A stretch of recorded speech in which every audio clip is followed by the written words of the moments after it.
On the night of November 8th through the early morning of November 9th, 1991, 12 people were shot across New Orleans' Ninth Ward in what would become known as the Robichaux Massacre. All young adults, all members of the same street crew, all connected to a single stolen item. The method was systematic: 9mm handguns at close range, ambushes on dark streets, attacks in parking lots and apartment doorways. The perpetrators weren't rival gangs or drug cartels. They were 4 brothers from the same neighborhood: Antoine, Marcus, Darnell, and Jerome Robichaux, moving through the city like shadows, methodically eliminating everyone who'd been present when their family's honor was disrespected. The New Orleans Police Department would later call it one of the most calculated mass shootings in the city's history. But the motive wasn't drugs, wasn't territory, wasn't even retaliation for violence. It was a Navy peacoat stolen during a dice game 2 weeks earlier. And 4 brothers who believed that disrespect once given demanded an answer written in blood. If you have the courage to hear this story, leave your like and subscribe to the channel. But I warn you, this narrative contains extreme violence based on real events. The Ninth Ward stretched across New Orleans' eastern edge like a world unto itself in 1991, bounded by the Industrial Canal to the east, St. Claude Avenue to the west, and the Mississippi River curving along its southern border. Population hovered around 50,000, down from 75,000 in the boom years of the 1970s, when the oil industry had made New Orleans wealthy.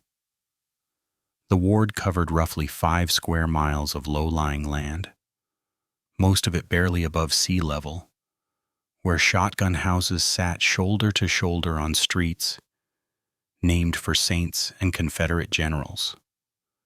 November in New Orleans meant temperatures dropping to the low 60s at night, climbing to maybe 75 by afternoon if you were lucky. The air carried a particular quality, thick with humidity even in autumn, smelling like the Mississippi River's muddy water, mixed with fried seafood from corner stores, diesel exhaust from trucks heading to the docks, and underneath it all, the sweet rot of vegetation decaying in drainage ditches that never quite dried out. At night you could hear the city breathing, distant jazz from Frenchman Street carried on the wind, the rumble of freight trains along the river, the occasional wail of sirens that seemed to never stop. But 1991 wasn't just another year in the Ninth Ward. New Orleans was hemorrhaging. The oil bust of the mid-'80s had devastated the economy. Refineries that had employed thousands now sat rusting along the river. The port was losing business to Houston and Mobile. Unemployment in the Ninth Ward hovered around 32% that fall. Men who'd worked steady union jobs for decades now collected unemployment checks that barely covered rent in neighborhoods landlords had stopped maintaining. The crack cocaine epidemic that had started in the mid-'80s had evolved into something darker by 91. The big money had moved on. What remained was addiction without profit, violence without purpose, and a generation of young men caught between no legitimate opportunities and diminishing returns from street life. The New Orleans Police Department was understaffed and overwhelmed. Budget cuts had reduced the force by 15% since 1987. Response times in the Ninth Ward averaged 45 minutes for non-emergency calls. Officers worked double shifts, burned out, counting days to retirement or transfers to safer districts. The FBI had minimal presence. State police focused on Interstate 10 and the tourist areas downtown. In the Ninth Ward, people handled their own problems because no one else would. The gang structure that had defined New Orleans in the 80s had fractured by 91. The corporate-style organizations, hierarchies with leadership and territory, had collapsed under federal prosecutions and internal warfare. What remained were neighborhood crews, loose affiliations of cousins and childhood friends who controlled a few blocks and ran small-time hustles. No real money, no real power, just young men trying to survive with whatever they could scrape together.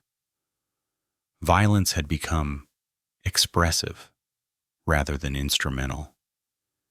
It wasn't about protecting drug corners anymore. It was about respect, about reputation, about not letting anyone think you were soft, because soft meant vulnerable, and vulnerable meant dead. In that environment where nothing else had value, respect became everything.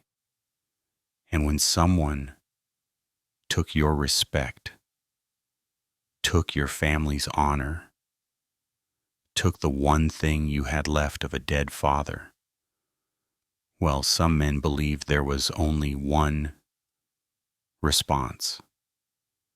The Robichaux brothers were those men. Antoine Michel Robichaux was 28 years old that November, though he looked closer to 35. He stood 6 feet 1 inch tall, with the kind of lean, wiry build that came from physical labor rather than gym time. Shoulders broad from years of loading and unloading cargo at the port of New Orleans. Arms corded with muscle from swinging cargo hooks. 8 hours a day, 5 days a week, when work was available. His most distinctive feature was a scar that ran from his left temple down to his jawline. A thick rope of tissue that pulled his face slightly to one side, a souvenir from a childhood accident when he was 12. He'd been climbing a fence, slipped, and caught his face on barbed wire. 47 stitches without anesthesia because his mother couldn't afford the hospital. The scar gave him a permanent look of intensity, like he was always seeing something others missed. His hands were massive, knuckles swollen from old breaks that had never been properly set, calluses thick as leather from handling steel cables in all weather. Every morning, Antoine woke at 4:45 in the shotgun house on North Prieur Street that his father had bought in 1963. He'd make coffee in a percolator so old the bottom was worn thin. Community coffee with chicory, dark and bitter the way his father had taught him. Then he'd sit at the kitchen table, smoke 2 cool cigarettes, and read from a Bible his mother had given him before she died. He didn't consider himself religious exactly, but the ritual mattered. By 5:30 he'd be out the door, walking the 14 blocks to the port, arriving before the first shift started at 6. Always early, always reliable. He'd married Claudette Thibodeau in 1986, right after she graduated from nursing school at Delgado Community College. They had 2 children, Antoine Jr., who was 4, and Marie, who was 2. Claudette worked night shifts at Charity Hospital. They passed each other like ships, her leaving as he returned, him leaving as she slept. It wasn't romance, but it was partnership. And in the Ninth Ward, that counted for everything. What Antoine valued most wasn't the money from dock work, though God knew they needed every dollar with 2 children and Claudette's student loans still unpaid. What he valued was legacy. His father, Michel Robichaux, had been born in 1926 in the 7th Ward to a Creole family that traced its roots back to free people of color before the Civil War. Michel had enlisted in the Navy in 1944 at 18, spent 2 years in the Pacific during the final stages of World War II, came home with nightmares and a Navy-issued peacoat that he'd somehow kept through discharge. That coat became Michel's signature. He wore it every winter for 40 years, through his marriage to Antoine's mother, Evangeline, through raising 4 sons, through working 32 years as a welder at Avondale shipyards.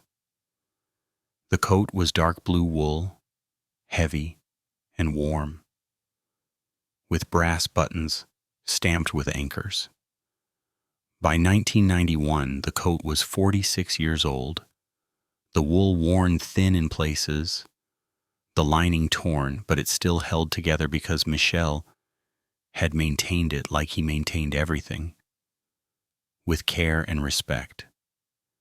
Michel had died in January 1988, a massive heart attack at 61, while working overtime at the shipyard. He'd left his family almost nothing. No life insurance beyond what the union provided for burial. No savings after medical bills from Evangeline's cancer treatment. No property except the shotgun house that was mortgaged. But he'd left Antoine, the peacoat, his oldest son, his namesake, the one he'd taught to be a man. Antoine had 3 younger brothers. Marcus was 26, working construction when jobs were available, strong and quiet with their father's work ethic and their mother's temper. Darnell was 24, employed at a warehouse on Chupatula Street, stocky and powerful, with a mind for numbers and a reputation for being absolutely loyal. Jerome was 22, the youngest, still trying to finish an associate's degree at Delgado while working part-time at a grocery store on St. Claude Avenue. The intellectual of the family, the one who might escape the 9th Ward if he could just hold on long enough. Their mother, Evangeline, had died 6 months after Michel, the cancer returning with a vengeance, taking her in August 1988. The brothers had buried her next to their father in St. Louis Cemetery No. 3, and then they'd had only each other. The 4 Robichaux brothers weren't particularly close in the day-to-day sense. They didn't live together, didn't hang out together constantly, didn't call each other every day. Marcus had his own apartment near the Bywater. Darnell rented a room from their aunt on Claiborne Avenue. Jerome still lived in the shotgun house with Antoine and Claudette, sleeping on a fold-out couch in the living room, saving money for his own place. But they understood each other completely. They shared a code that required no discussion, no explanation, no written rules. Their father had taught them before he died. A man's word is his bond. A man protects his family above all else. A man never lets anyone disrespect him or his blood. And a man answers disrespect with action, not words, because talk is cheap and respect is earned.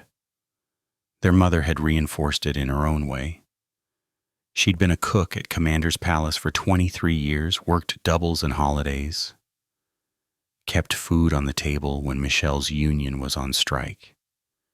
She taught her sons that family was everything, that the outside world would take from them constantly, that the only people they could truly trust were each other. She'd made them promise at her deathbed, all 4 standing in Charity Hospital Room 317 on August 9th, 1988, that they would look out for each other, no matter what, that they would never let anyone divide them. that they would be brothers in more than blood. They'd kept that promise. Antoine wore the peacoat every day from October through March. It was too heavy for New Orleans' mild winters, but he wore it anyway because it kept his father close. The coat smelled like Michelle, like Lucky Strike cigarettes, and Old Spice aftershave and welding flux. Antoine would put it on and feel his father's presence, remember his lessons, hear his voice. The coat wasn't worth anything in monetary terms. Maybe $50 at a pawn shop if you could find someone who wanted wool in Louisiana. But to Antoine, it was priceless. It was the only physical object that connected him to the man who taught him everything that mattered.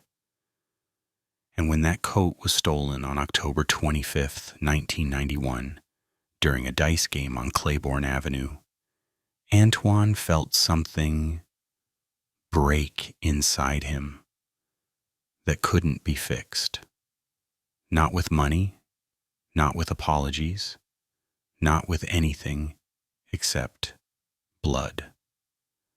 The St. Claude Crew wasn't a gang in any traditional sense. They had no colors, no hand signs that meant anything beyond their immediate blocks, no hierarchy with shot callers and soldiers. They were a loose collection of young men, teenagers, and 20-somethings who'd grown up within 6 blocks of each other around St. Claude Avenue, between France Street and Caffeine Avenue. Just cousins, childhood friends, guys who'd known each other since elementary school at Phyllis Wheatley and who hung out together because there wasn't anywhere else to go or anything else to do.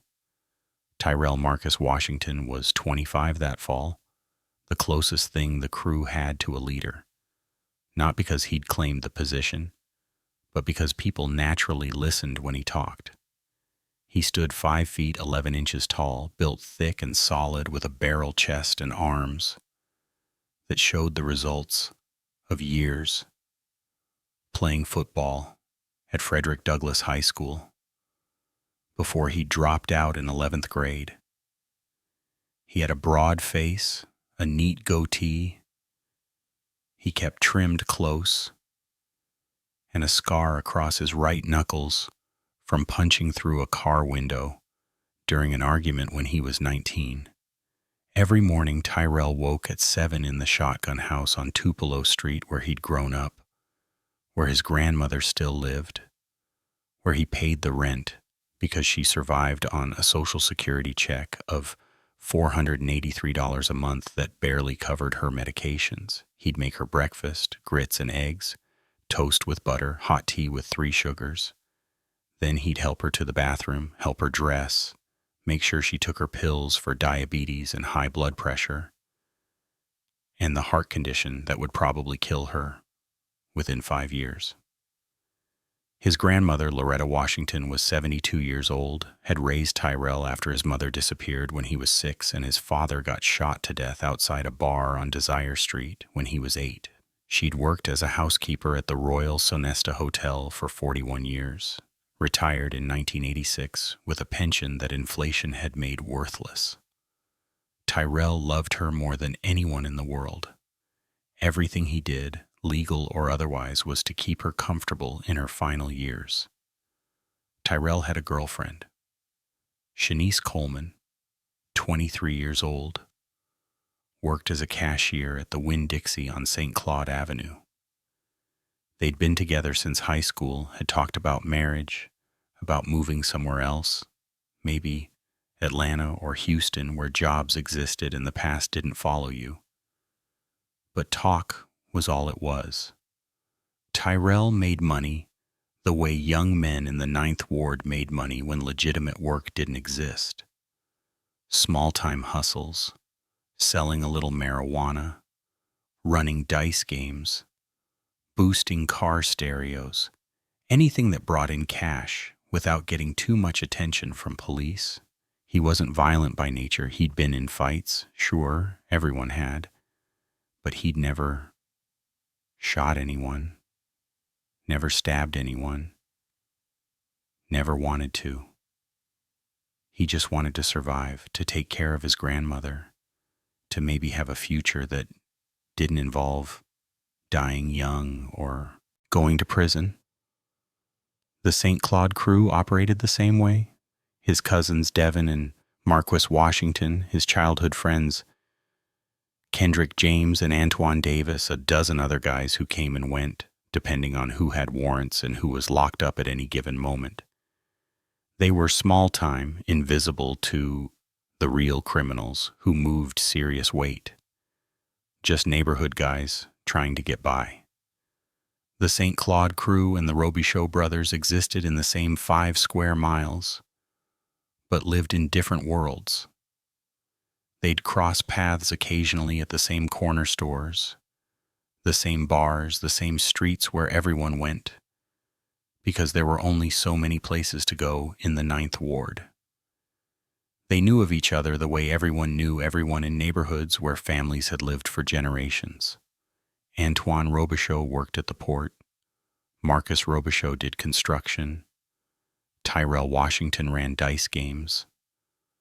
Devin Washington boosted cars. They weren't friends, but they weren't enemies either.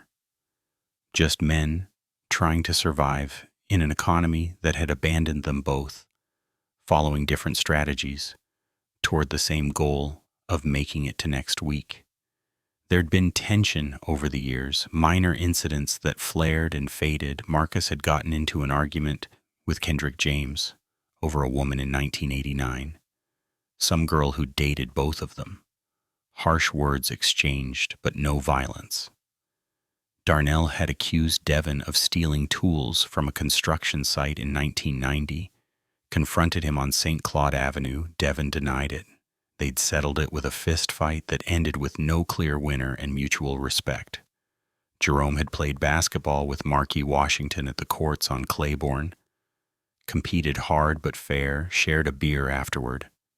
These weren't blood feuds, just the normal friction of young men living in close quarters with too much pride and too few opportunities. But the unwritten rules mattered. You didn't steal from people you knew. You didn't disrespect families that had been in the neighborhood as long as yours. You didn't cross certain lines because everyone understood that some violations couldn't be forgiven, only answered. The St. Claude Crew understood those rules. They'd grown up with them. Their fathers and grandfathers had followed them. You kept your hustles away from regular working people. You didn't involve civilians. You settled beefs directly, face to face, and when it was done, it was done. Most importantly, you never took something that couldn't be replaced with money. A car could be replaced, a television could be replaced, a leather jacket could be replaced. But family heirlooms, the physical objects that connected people to their dead, those were sacred. Everyone in the 9th Ward understood that. Or at least everyone was supposed to understand that.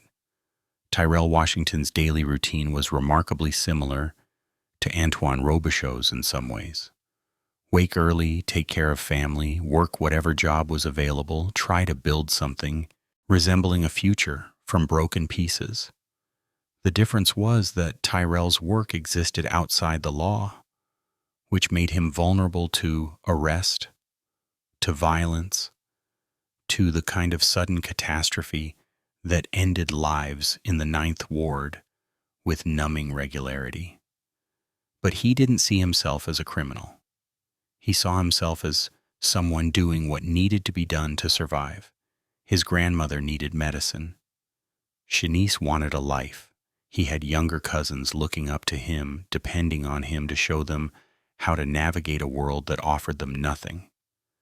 So he ran dice games on Friday nights, sold marijuana to people who were going to buy it somewhere anyway, moved stolen goods through networks that had existed in New Orleans since before he was born. He was careful, smart, stayed below the threshold where police would care, and he followed the code. Never hurt anyone who wasn't in the game, never steal from neighbors, never disrespect families. At least, that was the code he thought he followed. Until October 25th, 1991, when everything changed. October 25th, 1991, was a Friday night. Temperature had dropped to 62 degrees by 8 o'clock, unusual cold front pushing through.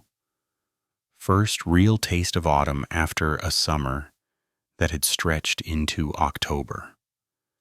Antoine Robichaux finished his shift at the port at 4:30, walked home, showered, ate dinner with Claudette and the kids, then headed out around 7:30 wearing his father's navy peacoat, even though it wasn't quite cold enough to justify it. He was meeting Marcus and some other guys from the neighborhood for a dice game on Claiborne Avenue, under the overpass where Interstate 10 crossed the street, a spot that had been hosting gambling for 20 years because the concrete pillars blocked sightlines and the noise from traffic overhead covered conversation. Tyrell Washington was running the game that night. He had a reputation for honest dice, fair payouts, no drama. 20 or 30 men showed up over the course of the evening, betting $5 and $10 and $20 bills on throws that clicked across the concrete, winning and losing small amounts that mattered when you were living paycheck to paycheck or hustle to hustle. Antoine was up about $40 by 9:30. The coat hung heavy on his shoulders, wool trapping heat, even in the cool air. He draped it over a concrete barrier while he threw, then put it back on between rounds. Tyrell noticed the coat around 9:45. He'd seen Antoine wearing it before, had always thought it looked military, official, the kind of thing that marked someone as different from the usual Ninth Ward style. He mentioned it between throws. "That's a nice coat." "Where'd you get it?" Antoine had explained briefly. "His father's. From the Navy. World War II. Tyrell had nodded, said something about his own grandfather serving in Korea, found common ground the way men do when talking about fathers and wars and things, inherited. The conversation was friendly, normal, no tension. They weren't friends, but they weren't unfriendly. Just two men from the same neighborhood, finding neutral territory in shared history. The game continued. More people arrived. The crowd swelled to maybe 40 men by 10 o'clock, packed under the overpass, money changing hands, voices rising as bets increased. Then someone shouted, "Police!" Cruiser coming down Claiborne, spotlight sweeping, everyone scattered. It was automatic, instinctive. Even if you weren't doing anything illegal, you ran when police showed up in the Ninth Ward because staying meant questions, searches, potential arrest for outstanding warrants or unpaid tickets or simply being in the wrong place. The crowd exploded in every direction. Men running down side streets, jumping fences, disappearing into the darkness between shotgun houses. Antoine grabbed his winnings, looked for his coat, couldn't find it in the chaos. He searched for maybe 30 seconds before a second police car arrived and he had to leave. He came back 20 minutes later when the scene had cleared.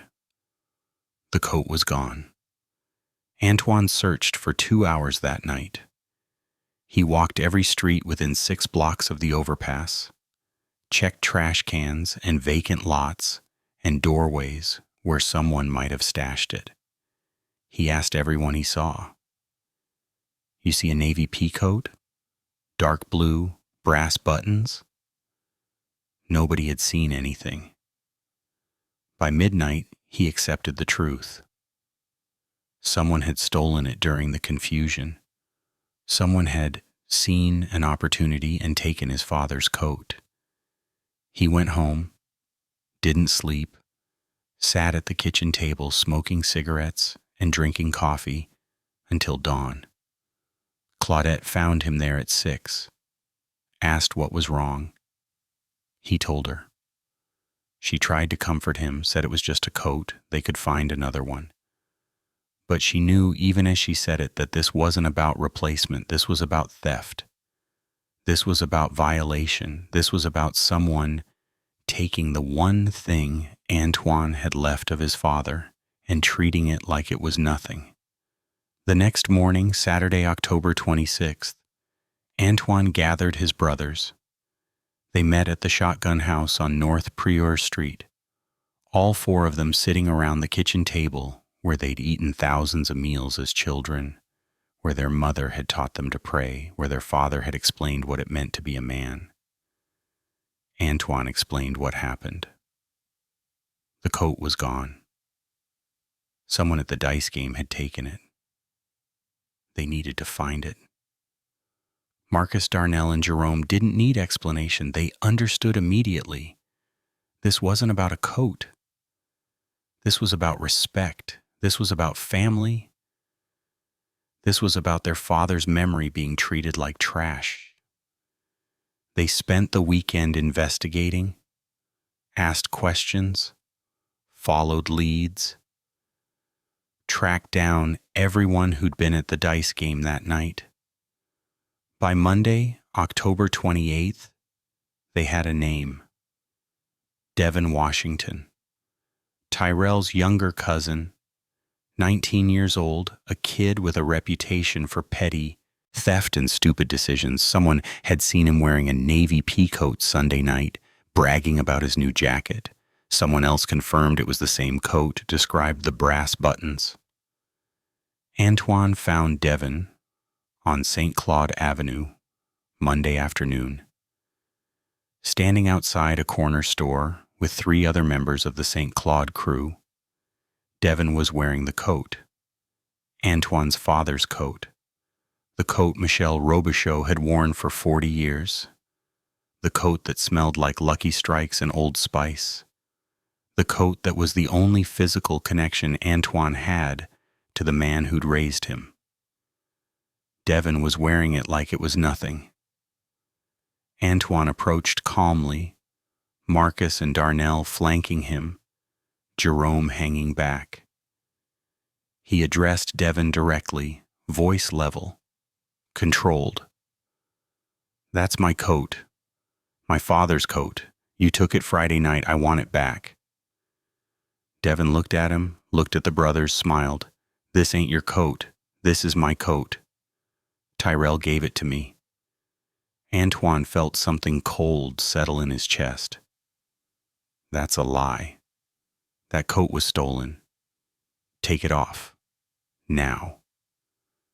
Devin's smile widened. He was 19, surrounded by his crew, feeling invincible the way teenagers feel invincible when backed by numbers. "You calling me a thief? Maybe you just lost your coat, old man. Maybe you should be more careful." The other crew members laughed. It was casual mockery, the kind of disrespect that happened daily on Ninth Ward streets, meaningless to everyone except the person being disrespected. But to Antoine, standing there watching a teenager wear his father's coat and laugh about it, it was everything. He stepped closer. "Take off the coat. Return what you stole. We can end this now." Devin shook his head. "I didn't steal nothing. And even if I did, what you gonna do about it? Call the police? You and your brother's gonna cry about a jacket?" The laughter got louder. Other people on the street stopped to watch. A crowd formed, 20 or 30 people, because confrontations in the Ninth Ward always drew attention. Antoine stood there for a long moment, looking at Devin wearing his father's coat, hearing the laughter, feeling the weight of every eye on him. Then he turned and walked away, his brothers following. They said nothing as they left, but everyone watching knew what silence meant. In the Ninth Ward, walking away from disrespect wasn't wisdom. It was weakness. And weakness demanded correction. That night, November 7th, 1991, the four Robichaux brothers met again. This time, they didn't just talk. They planned. The meeting lasted 4 hours. Antoine, Marcus, Darnell, and Jerome sat in the kitchen on North Prieur Street while Claudette took the children to her sister's house in Gentilly. The brothers didn't raise their voices, they didn't argue. They discussed the situation with the calm logic of men who'd already made their decision and were simply working out logistics. Antoine laid out the facts. Devin had stolen their father's coat. Devin had worn it publicly. Devin had mocked them when confronted. Worse, Devin had done it in front of witnesses, in front of the neighborhood, making the disrespect public and permanent. If they did nothing, everyone would know the Robichaux brothers were weak. Everyone would know you could steal from them, mock them, disrespect their family. Without consequences, their father's memory would be a joke. Their mother's deathbed promise that they would protect each other meant nothing if they couldn't protect their father's legacy. Marcus spoke next. Going to police was pointless. The coat wasn't worth enough to matter legally. Devin would deny stealing it. Even if police arrested him, he'd get probation at most, and the coat would disappear into evidence forever. Civil court was even more useless. Lawyers cost money they didn't have for a case they couldn't win. The system offered no remedy. The law had no answer. They were on their own. Darnell raised the practical concerns. Devin wasn't alone. He was part of the St. Claude crew. If they confronted him again, it would be a fight, maybe a shooting, and they couldn't guarantee they'd win. Even if they beat Devin, took the coat back, the crew would retaliate. This would become a war, innocent people would get hurt, police would get involved. Everyone would lose.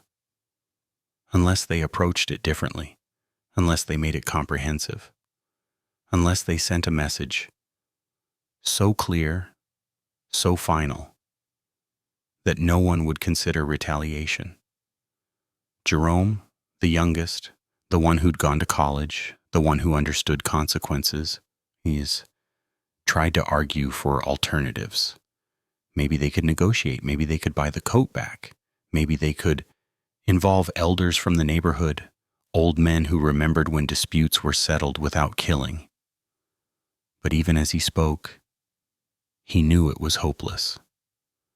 This had gone beyond negotiation when Devin laughed, when he made the disrespect public, when he challenged them in front of witnesses. The code was clear. Public disrespect demanded public response. Anything less was surrender. Antoine listened to his brothers, then spoke. His voice was quiet, steady, carrying the weight of a decision that couldn't be unmade. We all agree Devin stole the coat. We all agree he disrespected our family. We all agree the law offers no solution. So we have one choice. We handle it ourselves. We make sure everyone who was involved, everyone who laughed, everyone who witnessed the disrespect and did nothing, understands there are consequences. We do it quick, we do it clean, and we do it all at once, so there's no time for warning, no chance for running. We eliminate the problem completely. The word eliminate hung in the air. They all understood what it meant. Not beat up, not scare. Eliminate, kill, murder.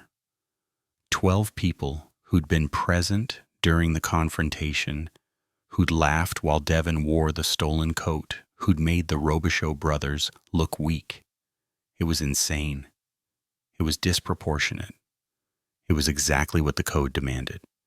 Marcus nodded first. I'm in. Whatever needs to be done. Darnell followed. For Dad. For family. Jerome hesitated longest, but finally agreed.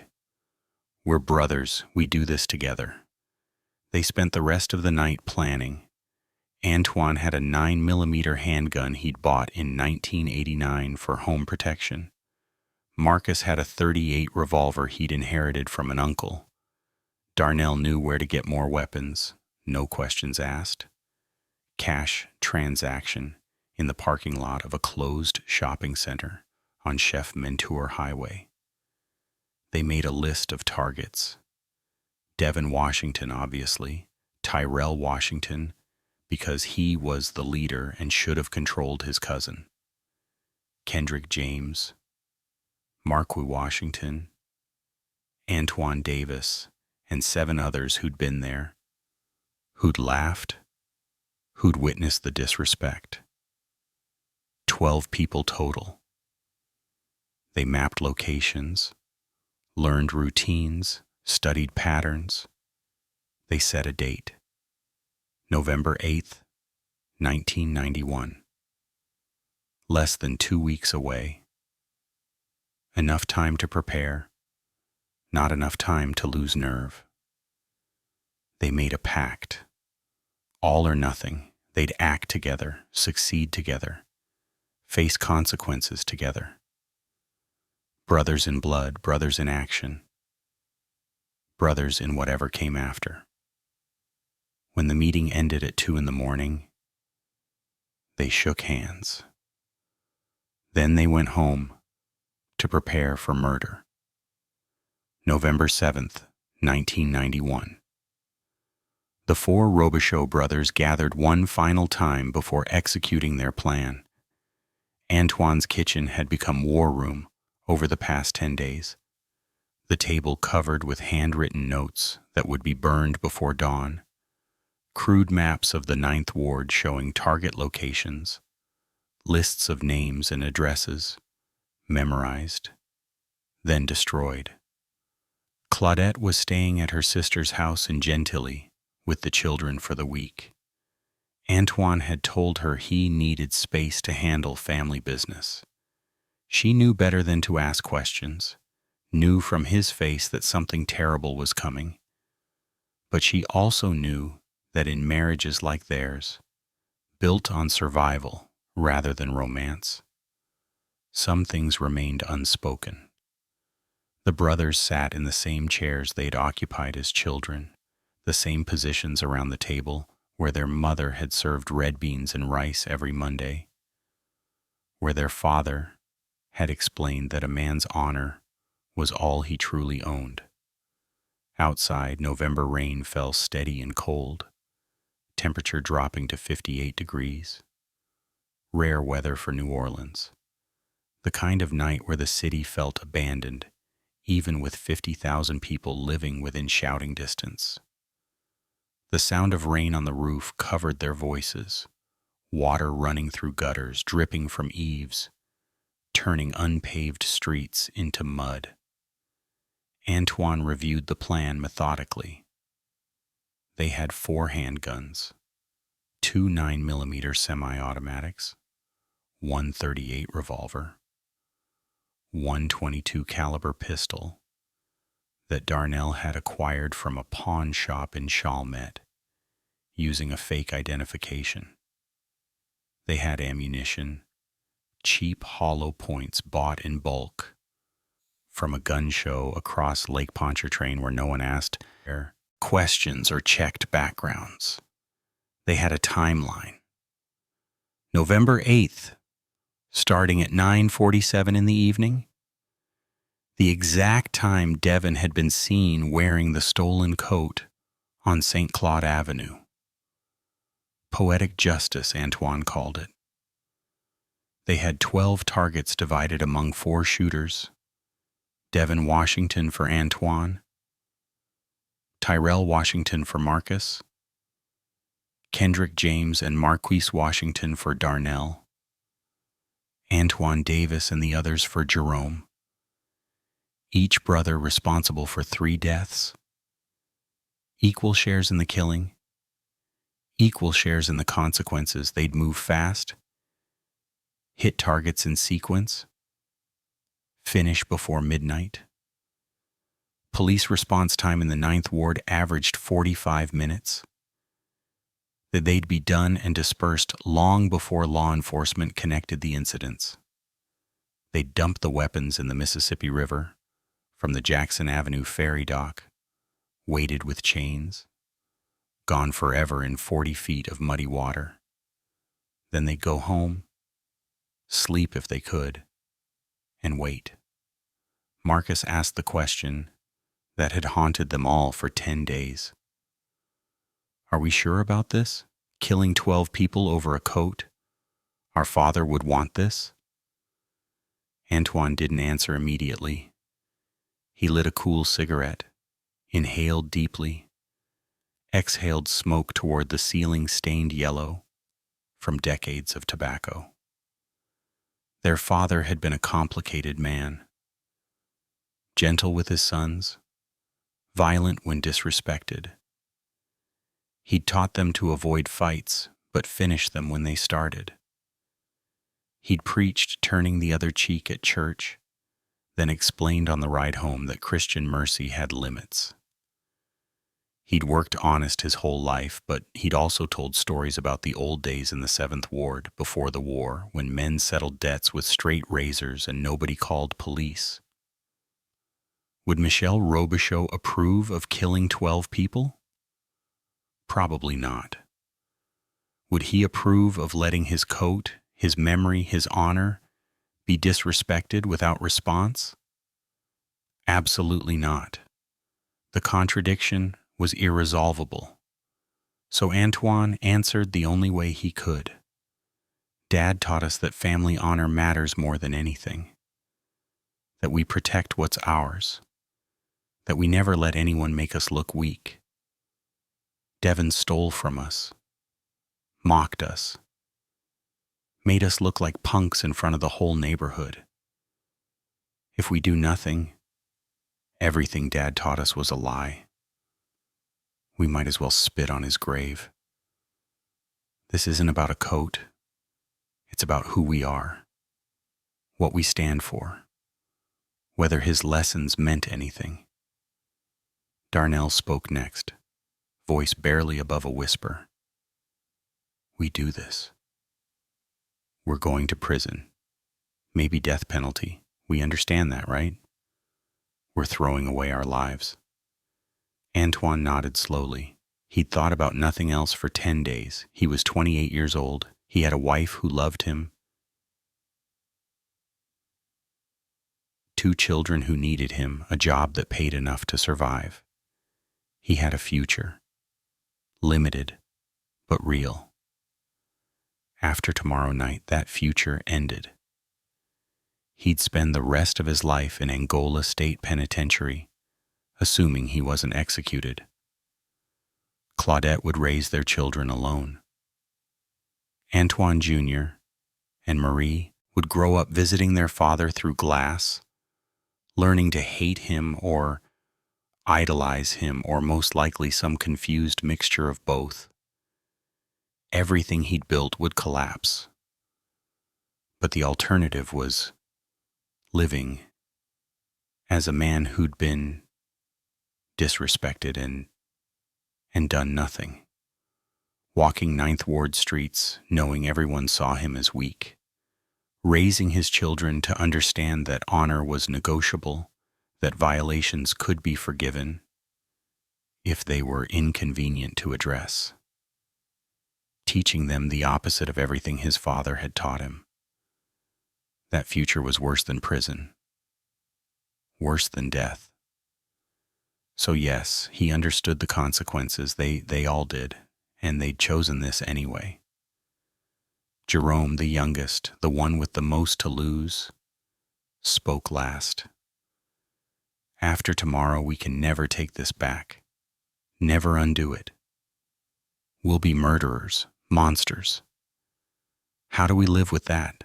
Antoine met his brother's eyes. We live with it the same way Dad lived with Korea, the same way Mom lived with watching him die, the same way everyone in this neighborhood lives with everything they've lost. We accept it, we carry it, and we know we did what had to be done. Tomorrow night we stop being victims. We become something else. Maybe monsters. But at least we'll be monsters who protected what was ours. The logistics were surprisingly simple once the decision was made. The Robichaux brothers had spent their entire lives in the Ninth Ward.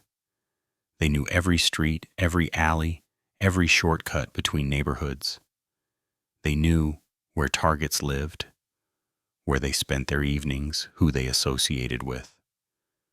The St. Claude Crew operated openly, no security, no paranoia, because they weren't important enough to worry about.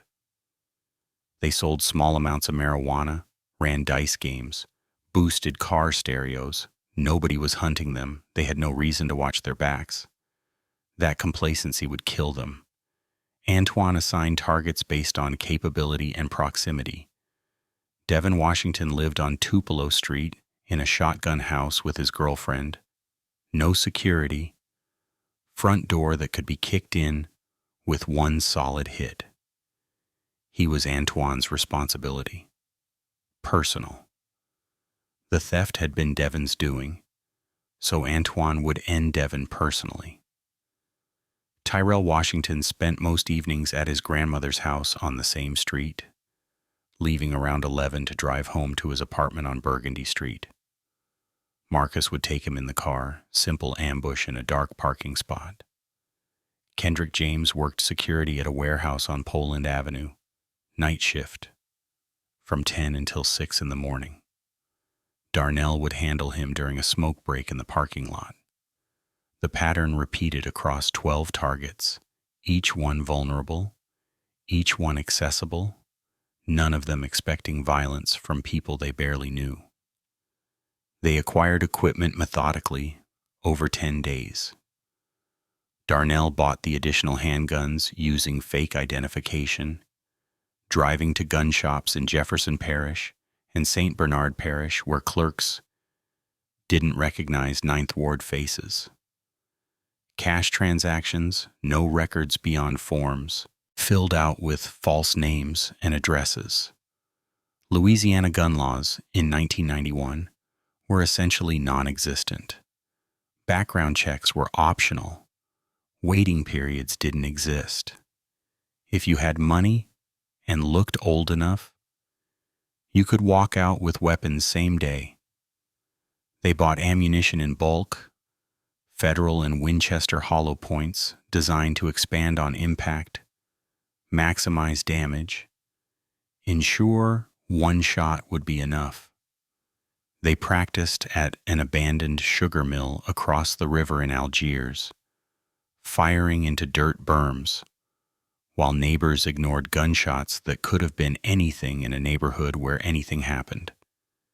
Antoine discovered he was a natural shot, steady hands and good eye. Marcus struggled with accuracy but compensated with determination. Darnell treated it mechanically, problem to solve through repetition. Jerome, the youngest, the college student, the one who'd never wanted this life, turned out to be the best shot of all. Calm, focused, pulling the trigger without hesitation during practice. That scared him more than anything. How easy it was. How natural it felt. They studied their targets like students preparing for exams. Antoine watched Devin's routine for a week. Devin left his girlfriend's house around 9 every evening, walked to the corner store on St. Claude Avenue, bought cigarettes and a 40-ounce beer, then stood outside talking to whoever was around until 11 or midnight. Predictable, vulnerable. Marcus tracked Tyrell's schedule. Tyrell visited his grandmother every evening from 7 until 11, helped her eat dinner, watched television with her, then drove home alone. His route took him down Burgundy Street through a stretch with no streetlights, perfect ambush territory. Darnell mapped Kendrick's warehouse job. Kendrick took smoke breaks at 10:30 and 1:30, standing in the same spot in the parking lot. Back to the fence, no witnesses, no cameras. Jerome followed the remaining targets, learning patterns, identifying vulnerabilities, creating opportunities. By November 7th, they had 12 executions planned with the precision of a military operation. Each brother knew his assignments. Each had fallback options if something went wrong. They'd synchronized watches, cheap Timex models bought at Kmart, all set to the same minute. They'd established communication protocols. No phones, no meeting up afterward. Just execute your assignments and go home. If police grabbed one brother, the others wouldn't know until morning.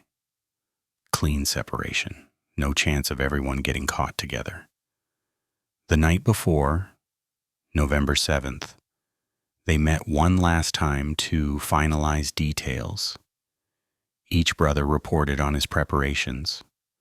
Weapons cleaned and loaded. Routes memorized. Timing confirmed. They burned all written notes in the kitchen sink, washed the ashes down the drain. They reviewed the plan verbally, one final time, then never spoke the specifics aloud again. Antoine produced a bottle of whiskey their father had kept for special occasions. Jameson Irish whiskey purchased in 1986, when Antoine married Claudette. The bottle had sat unopened for 5 years. He poured 4 glasses, equal measures. They raised the glasses together. Marcus spoke first. For Dad. Darnell echoed. For family. Jerome added. For honor. Antoine finished. For respect.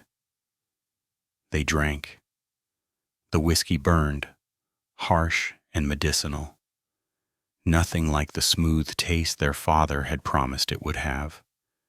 Then they went home to spend their last night as ordinary men, their last hours before becoming murderers, their last moments before crossing a line that existed in every moral code humanity had ever created. Tomorrow night they would eliminate 12 people. Tomorrow night they would prove that honor mattered more than law, more than mercy, more than the lives of men who'd made the mistake of disrespecting the wrong family. Tomorrow night the Ninth Ward would learn that some violations demanded blood, and the Robichaux brothers would accept whatever consequences followed, together the way brothers should. November 8th, 1991. The day arrived cold and clear, temperature dropping to 55 degrees by afternoon. Unusual weather for New Orleans, even in November. Antoine Robichaux worked his shift at the port, loading containers onto freighters bound for South America, his hands moving automatically through tasks he'd performed 10,000 times, his mind elsewhere. Marcus poured concrete for a parking garage in the central business district, mixing and spreading and smoothing, physical labor that normally exhausted him, but today felt weightless. Darnell unloaded trucks at the warehouse, stacking boxes, checking inventory, watching the clock creep toward evening. Jerome attended classes at Delgado Community College, sitting through accounting lectures without hearing a word, staring at numbers that meant nothing, waiting for darkness. None of them ate dinner. None of them called family. They'd said their goodbyes without saying goodbye, hugged their loved ones that morning knowing it might be the last time as free men. By 7 in the evening, each brother was alone in his own apartment or room, checking weapons, reviewing plans, waiting for 9:47. The time had been chosen deliberately. Exactly 1 week since Devin had been seen wearing the stolen coat on St. Claude Avenue. Symmetry mattered. Justice demanded precision. At 9:30, the brothers left their homes. No phone calls, no coordination, just trust that everyone would be in position when needed. Antoine walked through the 9th Ward toward Tupelo Street, the 9mm handgun tucked in his waistband under a jacket, loaded with 8 rounds, 1 in the chamber. The streets were quiet for a Friday night, most people staying inside because of the cold, a few scattered groups on corners, teenagers too young to know better, old men too tired to care. Antoine passed them without acknowledgement. Another face, in a neighborhood where everyone ignored everyone else's business. He reached Tupelo Street at 9:42, positioned himself in the shadows between 2 shotgun houses across from Devin's girlfriend's place. The house was lit up inside, television flickering blue through windows, sounds of laughter and music drifting out. Devin was home. Antoine settled in to wait, checking his watch every 30 seconds, hands steady despite what was coming. 9:45, 9:46, 9:47. The moment arrived. Devin stepped out onto the porch, wearing the navy peacoat, Michelle Robichaux's coat, the stolen legacy that had brought them to this point. He lit a cigarette, leaned against the railing, looked out at the street without seeing Antoine standing 20 feet away in darkness. Antoine stepped into the light. Devin noticed him, squinted, recognized him, smiled that same mocking smile from the confrontation on St. Claude Avenue. The Robichaux brother. Come for his daddy's coat again. What you want, old man? Antoine didn't answer. He raised the 9mm, sighted center mass, the way he'd practiced, and fired 3 times. The first round hit Devin in the chest, just left of his sternum, penetrating his heart, killing him before the second and third rounds struck. Devin fell backward into the door, slid down to sitting position, blood spreading across the navy peacoat, staining the wool his father had worn through a world war.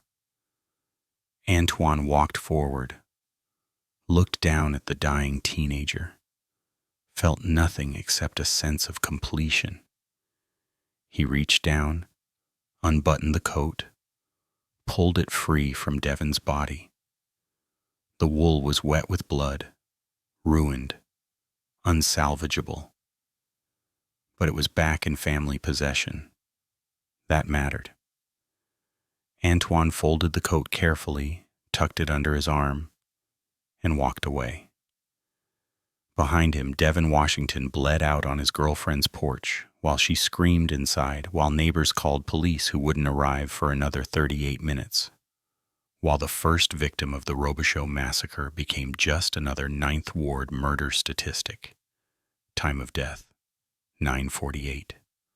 Target 1 eliminated. 3 blocks away, Marcus Robichaux waited in his car on Burgundy Street, engine running, lights off. His .38 revolver sat on his lap, 5 rounds loaded, hammer uncocked. He'd parked at 10:15, watched Tyrell Washington's apartment building, waited for his target to return from visiting his grandmother. Tyrell's routine was clockwork. Leave grandmother's house at 11, drive home, park in the lot behind his building, walk up the back stairs. Marcus would take him in the parking lot. Dark space between buildings, no witnesses, no cameras. But tonight, Tyrell was late. 11 came and went. 11:15. Marcus started to worry. Had something spooked him? Had someone warned him? Then headlights appeared. Tyrell's car, a 1987 Chevrolet Caprice, powder blue, pulling into the lot. Marcus watched him park, watched him get out, watched him start walking toward the building. Marcus stepped from his car, called out, "Tyrell." Tyrell turned, saw Marcus, recognized him from the neighborhood, started to say something. Marcus raised the revolver and fired. First shot hit Tyrell in the shoulder, spun him around. Second shot missed entirely, struck a brick wall. Third shot caught him in the back, lower spine, dropping him. Marcus walked closer, stood over Tyrell, who was still alive, still conscious, looking up with confusion and pain. "Why?" Tyrell managed to whisper. "Your cousin," Marcus said. "Should have controlled him, should have returned the coat, should have respected my family." He fired the fourth round into Tyrell's head. Time of death, 11:21. Target 2, eliminated. Across the 9th Ward, Darnell Robichaux waited near the warehouse on Poland Avenue, where Kendrick James worked night security. The shift change happened at 10, Kendrick arriving in his beat-up Ford Ranger, parking in the employee lot, clocking in at the front desk. Darnell had positioned himself behind a dumpster in the parking lot, wearing dark clothes, face covered with a bandana, the 9mm in his right hand. Kendrick took his first smoke break at 10:32, exactly on schedule, stepping out the side door into the parking lot, lighting a Newport, leaning against the fence. Darnell approached from behind, silent, on sneakers. Kendrick heard something, started to turn. Darnell fired 4 times at close range. All 4 rounds hit center mass. Kendrick collapsed without making a sound, beyond the wet exhale of air leaving punctured lungs. Darnell stood over him, watching him die, feeling disconnected from his own actions, like he was watching someone else commit murder. Then he walked away, climbed into his car, parked 2 blocks over, drove home. Time of death, 10:33. Target 3 eliminated. He was home by 11, sitting in his room, cleaning the weapon, wondering how something so terrible could feel so anticlimactic. He'd just killed a man he barely knew, a man whose only crime was being present during Devon's disrespect. And Darnell felt nothing except the mechanical satisfaction of completing an assignment. Jerome Robichaux had the most difficult task. 3 targets instead of the usual distribution, but he'd planned meticulously, creating a route through the 9th Ward that would allow him to hit all 3 within 2 hours. His first target was Marcus Washington, Devon's older brother, who worked 3rd shift at a convenience store on St. Claude Avenue.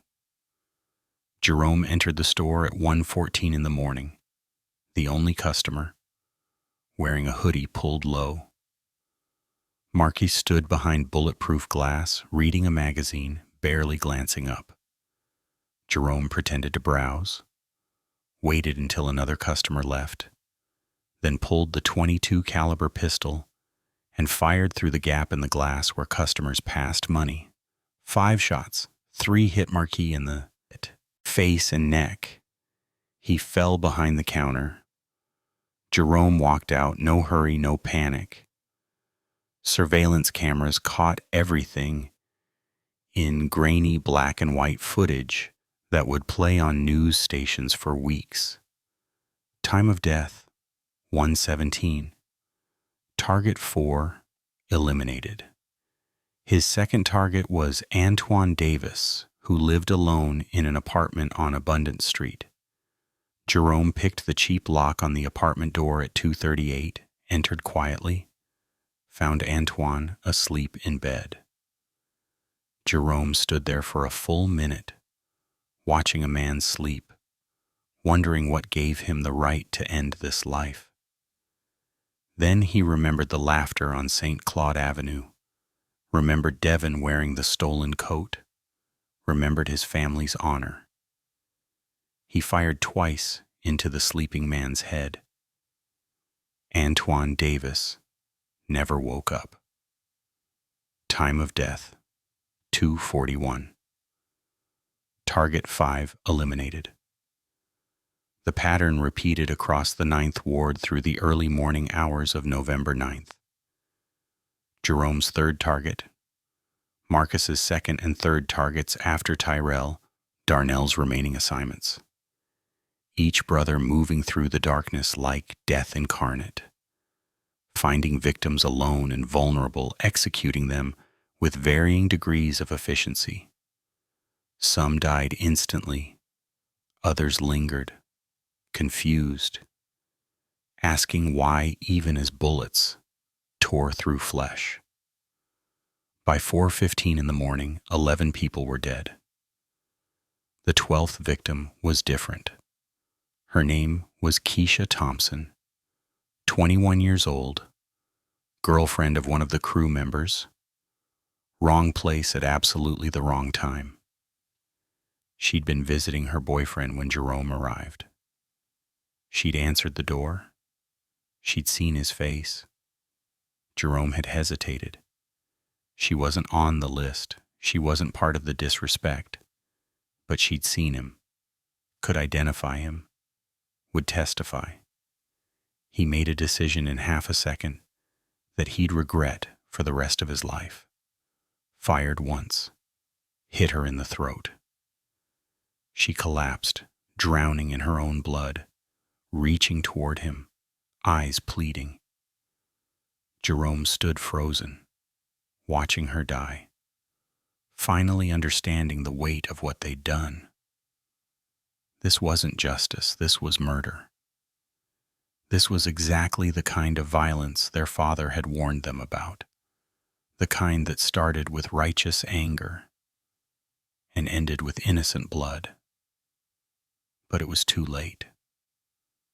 Keisha Thompson died at 4:43 in the morning. Target 12 eliminated. The Robichaux Massacre was complete. By sunrise, all 4 brothers were home.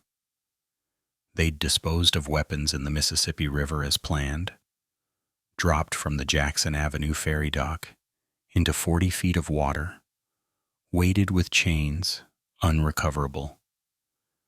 They'd burned their clothes in trash barrels, washed blood from their hands and faces, tried to sleep, and failed.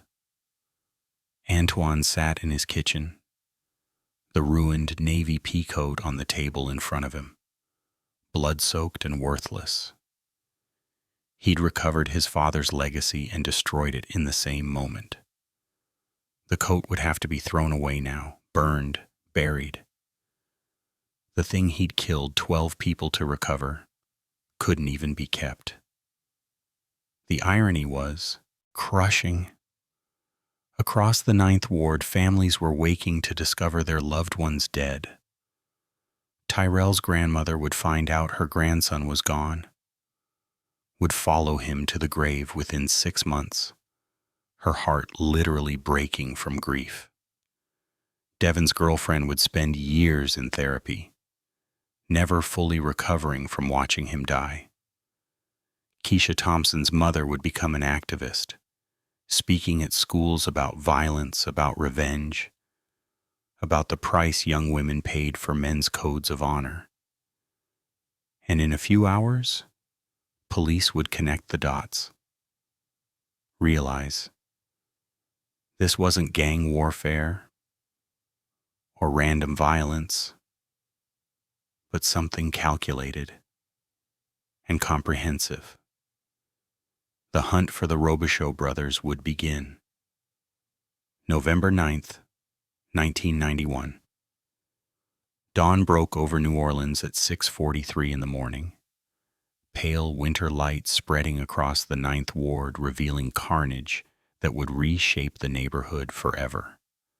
The first 911 call had come at 9:49 the previous night. Devon Washington's girlfriend, screaming into the phone about shots fired, about blood everywhere, about her boyfriend dying on the porch. Police arrived at 10:27, 38 minutes later, found Devon's body cooling in 50-degree air, the navy peacoat missing, no witnesses willing to talk. The responding officers assumed gang violence, maybe retaliation for some beef they didn't know about, logged it as another Ninth Ward homicide, and waited for detectives. The second call came at 11:23. Tyrell Washington shot in a parking lot on Burgundy Street, still alive when paramedics arrived but dying by the time they reached Charity Hospital. The third call at 10:35, Kendrick James, behind a warehouse.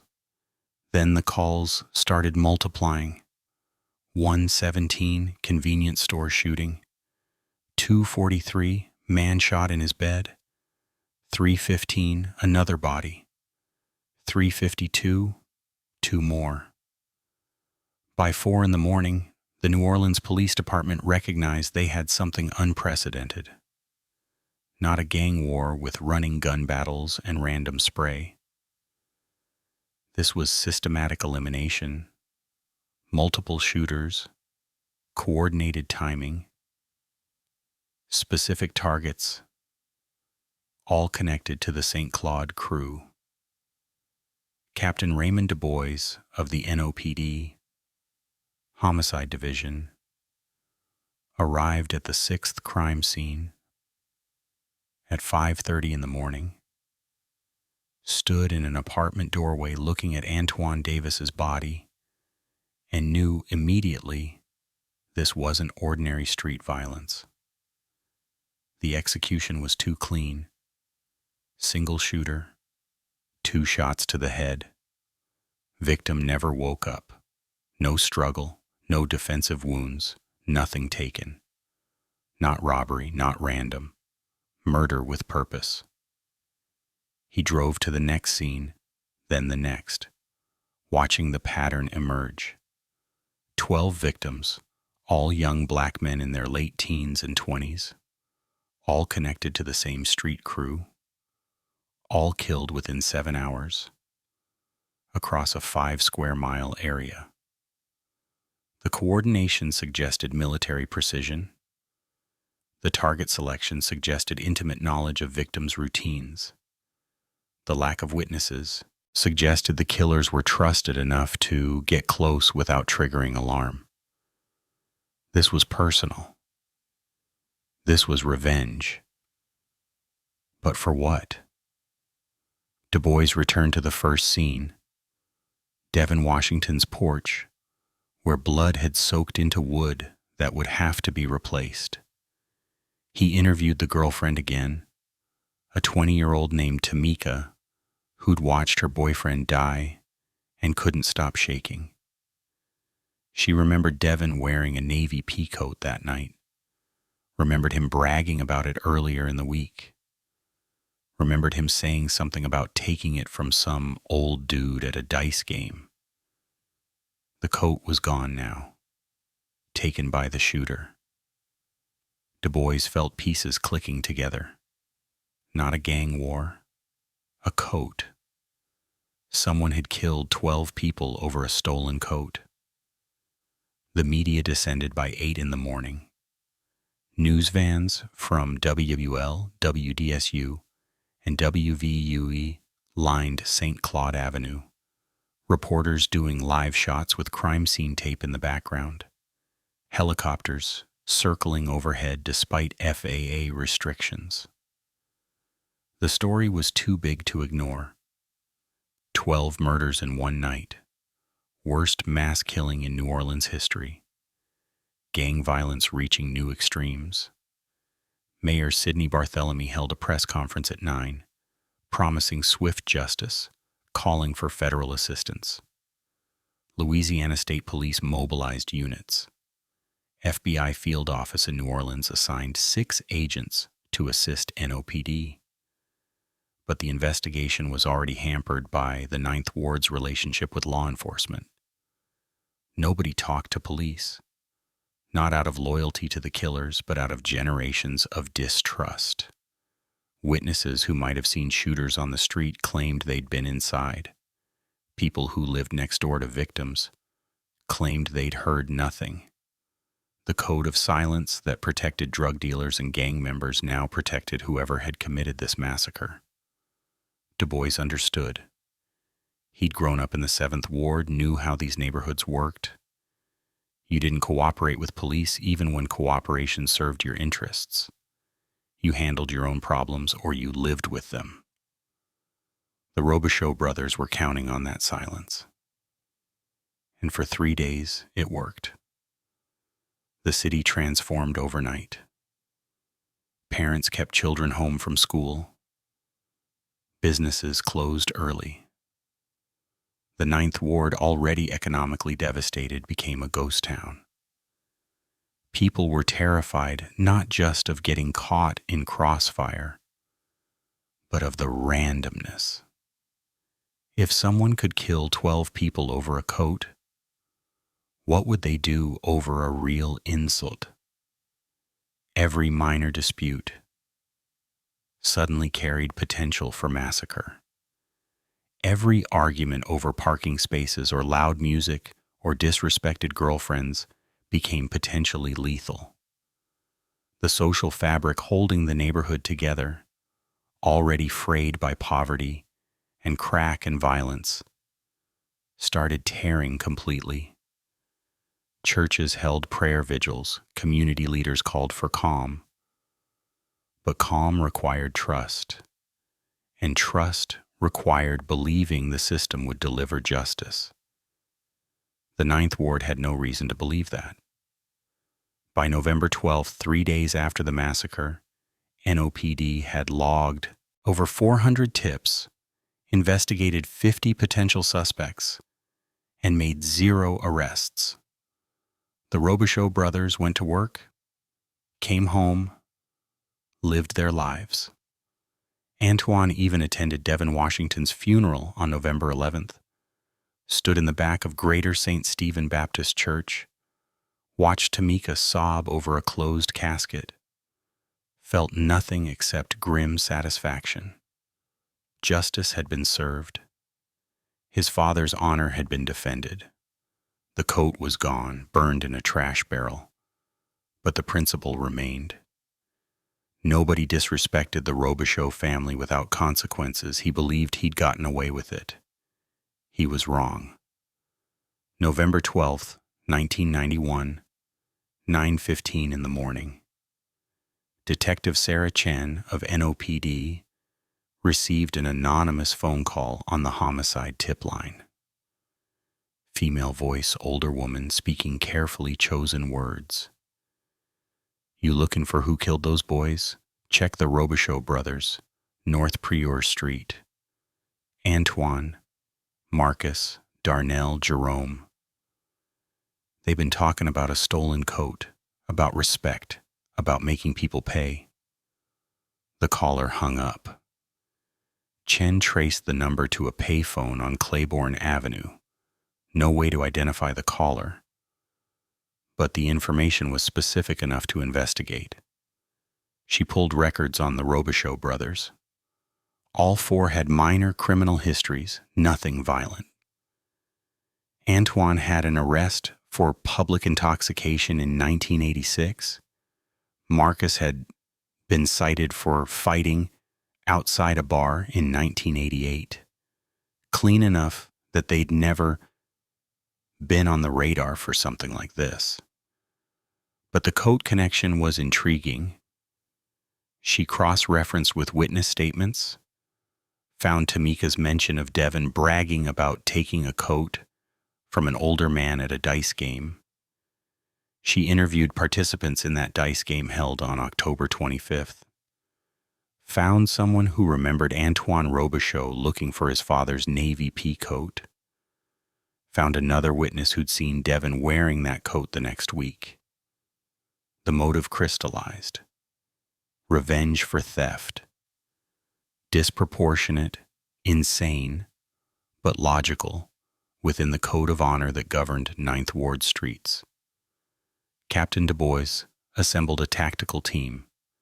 20 officers, full SWAT gear, executed simultaneous raids on all four brothers' residences at 6 a.m. on November 13th. Antoine was arrested without resistance in his kitchen, drinking coffee, almost like he'd been expecting them. Marcus fought briefly, took 3 officers to subdue him, shouted that he'd do it again, that they had it coming.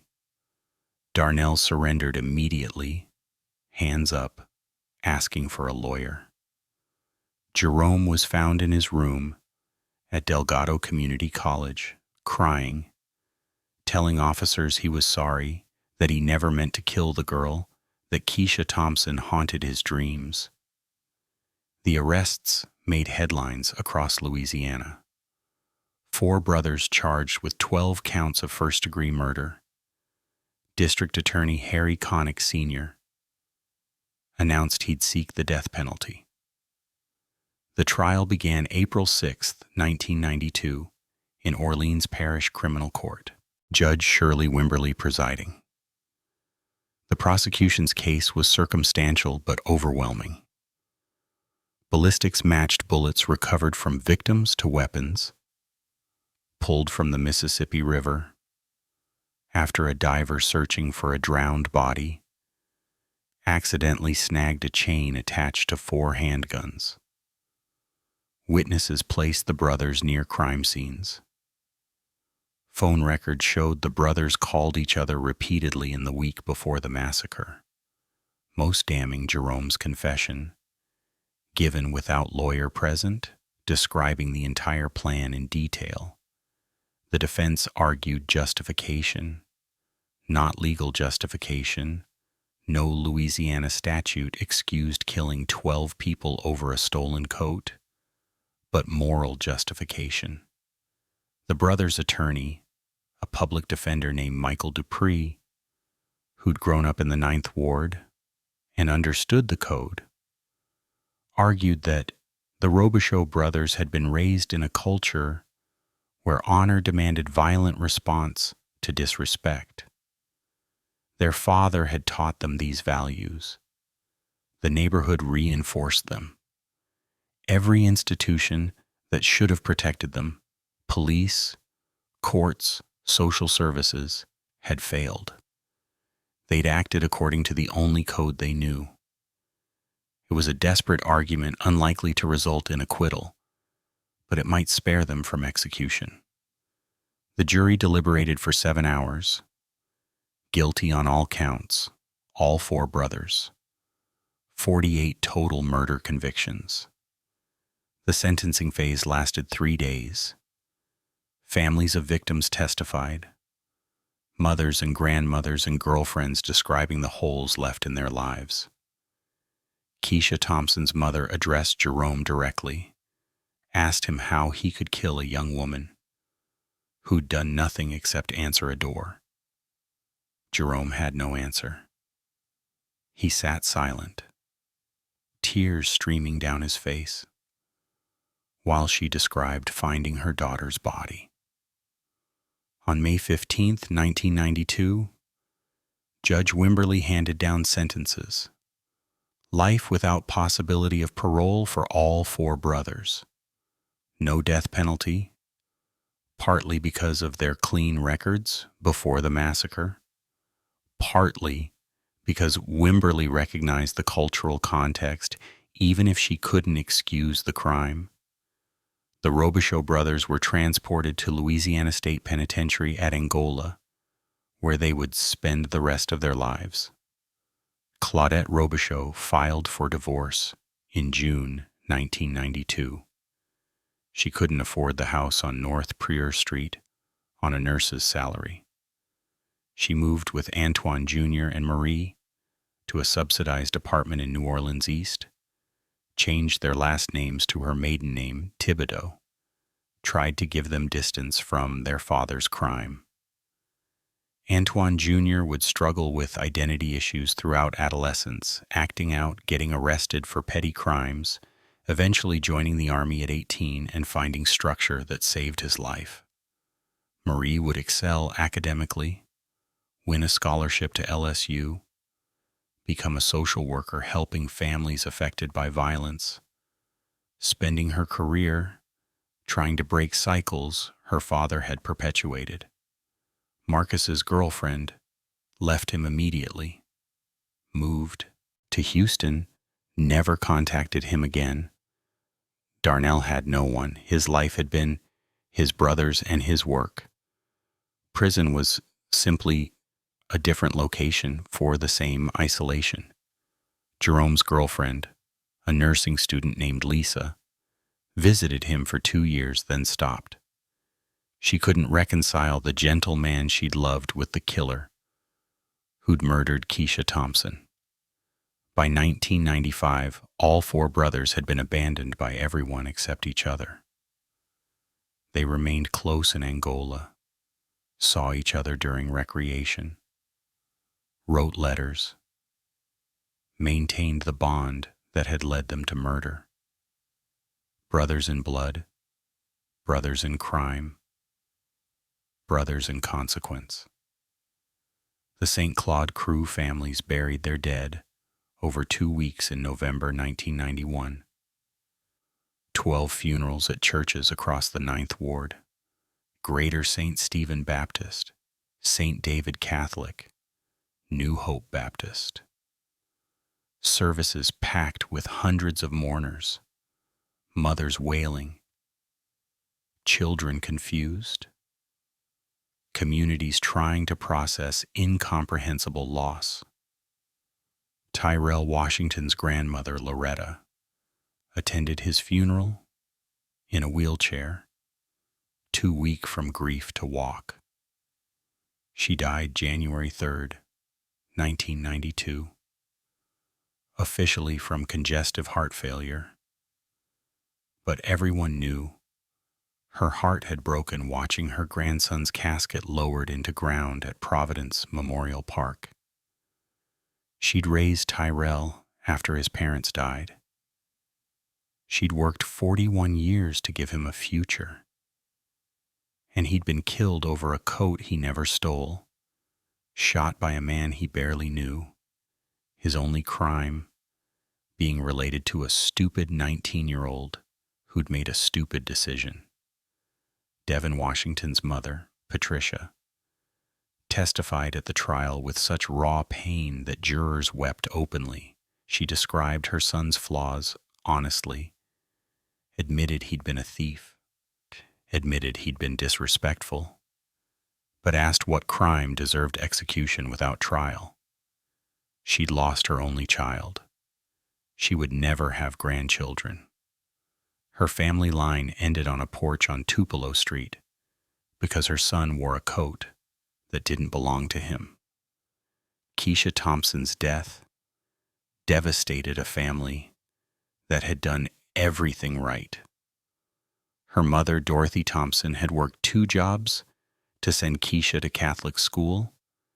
Keisha had stayed out of trouble, avoided gangs, focused on nursing school. She'd been dating a member of the St. Claude Crew, but casually, nothing serious. On November 9th, she'd been visiting him, answered the door, saw Jerome Robichaux, and died because she became a witness. Dorothy created the Keisha Thompson Foundation in 1993, dedicated to helping young women from the Ninth Ward escape cycles of violence. She spoke at schools, community centers, churches, telling Keisha's story, warning young people about the cost of revenge. "My daughter died for nothing," she would say. "Over a coat, over disrespect, over codes that value honor more than human life." She did this work for 27 years, until her death in 2020 from COVID-19, never remarrying, never having other children, dedicating her entire existence to ensuring Keisha's death meant something. The foundation helped over 300 young women attend college, learn trades, build lives outside the Ninth Ward. It was a small light in enormous darkness, but it was something. The physical locations of the murders became scarred ground. Devin Washington's girlfriend moved out of the Tupelo Street shotgun house within a week. The landlord couldn't find new tenants. Nobody wanted to live where someone died. The house sat vacant for 3 years, was condemned in 1995, demolished in 1996. Today it's an empty lot, weeds growing through cracked concrete, completely unmarked except by those who remember. Tyrell Washington's apartment building on Burgundy Street changed management 5 times between 1992 and 2000. Finally sold to developers who converted it to condominiums. Young professionals live there now, commuting to jobs downtown, unaware that the parking lot where they charge electric vehicles is where Tyrell bled out asking why.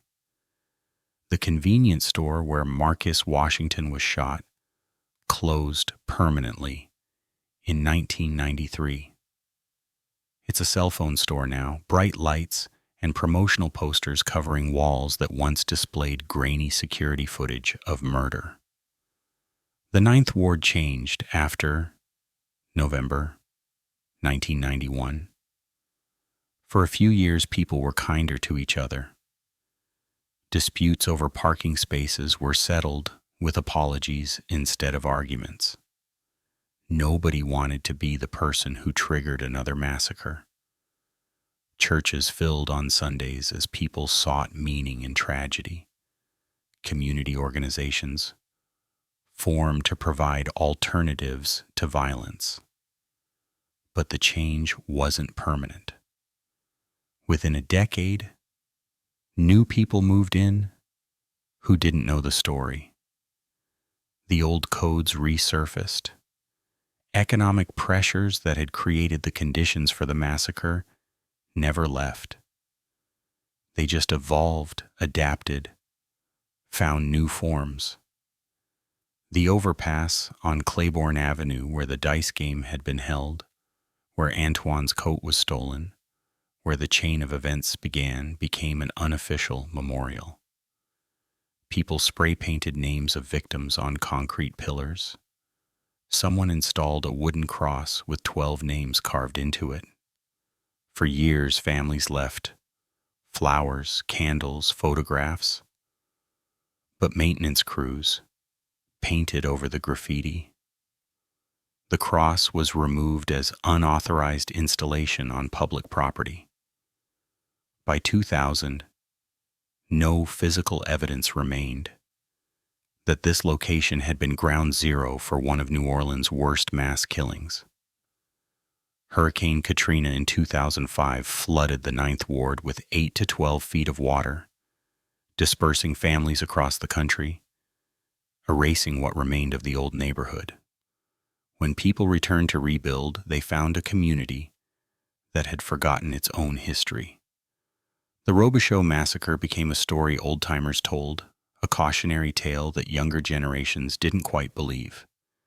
Did 4 brothers really kill 12 people over a coat? Seems impossible. Seems like exaggeration. But it happened. Every word true. And the lessons were forgotten almost as quickly as they were learned.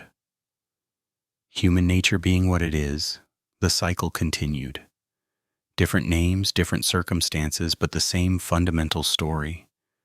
Disrespect given, revenge taken, families destroyed, and everyone asking afterward how it came to this, as if the answer wasn't obvious, as if it wasn't always obvious. 33 years have passed since that November night in New Orleans. Antoine Robichaux is 61 years old now, incarcerated at Louisiana State Penitentiary at Angola, where he served 11,971 days of a sentence that will end only when he dies. He works in the prison print shop, earns 4 cents an hour, spends his time reading and writing letters to grandchildren he's never held. His hair went gray in his 30s. His body broke down from decades of institutional food and stress. He had a heart attack in 2019, survived, received minimal treatment. His next one will probably kill him. He'll die in a prison hospital bed, be buried in the inmate cemetery on Angola grounds, his grave marked with a simple concrete cross and a prisoner number. Marcus is 59, also at Angola, also dying slowly from preventable medical conditions the prison can't or won't treat adequately. Darnell is 57, same story. Jerome is 55, the youngest. The one who killed Keisha Thompson, the one who carries guilt the others have learned to bury. He attempted suicide twice, once in 1997 and again in 2009. He's on permanent psychiatric watch, medicated, numb, waiting for death. The brothers see each other occasionally during recreation periods. They don't talk about the massacre. They don't discuss regrets. They talk about sports, about news from outside, about nothing that matters. The bond remains. Brothers in blood, brothers in consequence. But the closeness they once shared has been worn away by decades of routine and hopelessness. They know they'll die in prison. They've accepted it. The question that haunts them isn't whether they'll be released, it's whether the killings accomplished anything. Devin Washington died. 12 people died. The Navy peacoat was destroyed. Antoine's father's legacy wasn't preserved. It was obliterated in blood. The honor they tried to defend became a joke, a cautionary tale, a story about how far men will go when pride matters more than sense. Was it worth it? That's the question that keeps Antoine awake some nights, the question he can't answer honestly without confronting the possibility that he destroyed his family, his future, and 12 innocent lives for nothing, for a code that maybe never made sense, for honor that maybe never existed except in his imagination, for a father who maybe would have been horrified by what his sons did in his name. Legally, the case is clear. The Robichaux brothers are mass murderers. They planned and executed 12 killings with premeditation. They're guilty under every statute, every moral framework, every standard of justice humanity has created. But morally, it's more complicated. They were raised in a culture where disrespect demanded violent response. Their father taught them that honor mattered more than safety. The neighborhood reinforced those lessons. Every institution that should have protected them, police, who wouldn't investigate a stolen coat, courts that couldn't provide remedy for violations of honor, social services that had abandoned the Ninth Ward, had failed. They'd acted according to the only code they knew. Does that excuse 12 murders? No. Does it explain them? Maybe. The uncomfortable truth is both things can be true simultaneously. The Robichaux brothers are murderers who destroyed innocent lives. They're also products of a broken system, raised in a culture that valued honor over life, trapped by lessons their father taught them before he died. And that's the most disturbing part of this story, because it forces us to ask questions we'd rather avoid. What would we do in their place? How far would we go to protect family honor? Does justice exist when systems completely fail? Is there a line between righteous anger and unforgivable violence? Or do impossible circumstances erase that line entirely, leaving only blood and justifications that sound hollow in courtrooms, but made perfect sense in the moment? The Robichaux brothers crossed a boundary no human being should cross, but that boundary existed in a world where a man's honor could be stolen, and law enforcement was too overwhelmed and underfunded to care, where neighborhood codes said you settled your own debts because nobody else would, where a father's legacy mattered more than a stranger's life because legacy was all you had. There's no easy answer here, no clear moral, no satisfying conclusion where good triumphs and evil is punished. Just a simple and terrible truth. Violence breeds more violence. Broken systems create their own monsters. And sometimes the line between protecting what's yours and becoming what you fear becomes so thin it disappears entirely, leaving only corpses and questions and families destroyed on both sides of an equation that never balanced. The shotgun house on North Prieur Street, where the Robichaux brothers planned the massacre, was sold in 1993. The new owners, immigrants from Vietnam who knew nothing of its history, raised 3 children there, all of whom graduated college. They sold it in 2004, 1 year before Katrina. The house survived the flood, stands today completely renovated, home to a family that knows nothing about the murders planned at that kitchen table. Life continues, relentless and forgetful. The bridge on Claiborne Avenue where this story began, where Antoine wore his father's coat to a dice game, where theft led to disrespect, led to massacre, still stands. The Interstate 10 overpass that provides shelter from rain, that hosts dice games and drug deals and conversations, looks exactly the same. 4 men could stand there today, brothers bound by blood and code, and no one would know that 33 years ago, 4 other brothers stood in that same spot, planning to defend honor with murder. If this story made you think about revenge, honor, and the price we pay when codes demand blood, leave your like and share this video. Subscribe to this channel for more true stories that challenge what we think we know about right and wrong, about justice and vengeance, about how ordinary people become capable of extraordinary darkness when systems fail and desperation takes hold. Comment below. What would you have done in Antoine Robichaux's position? Where do you draw the line between protecting your family's honor and becoming a murderer?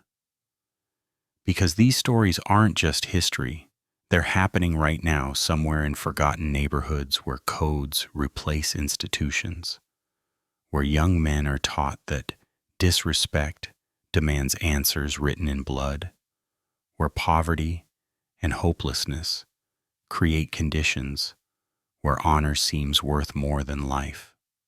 Until next time, remember the monsters we fear aren't always born that way. Sometimes they're made.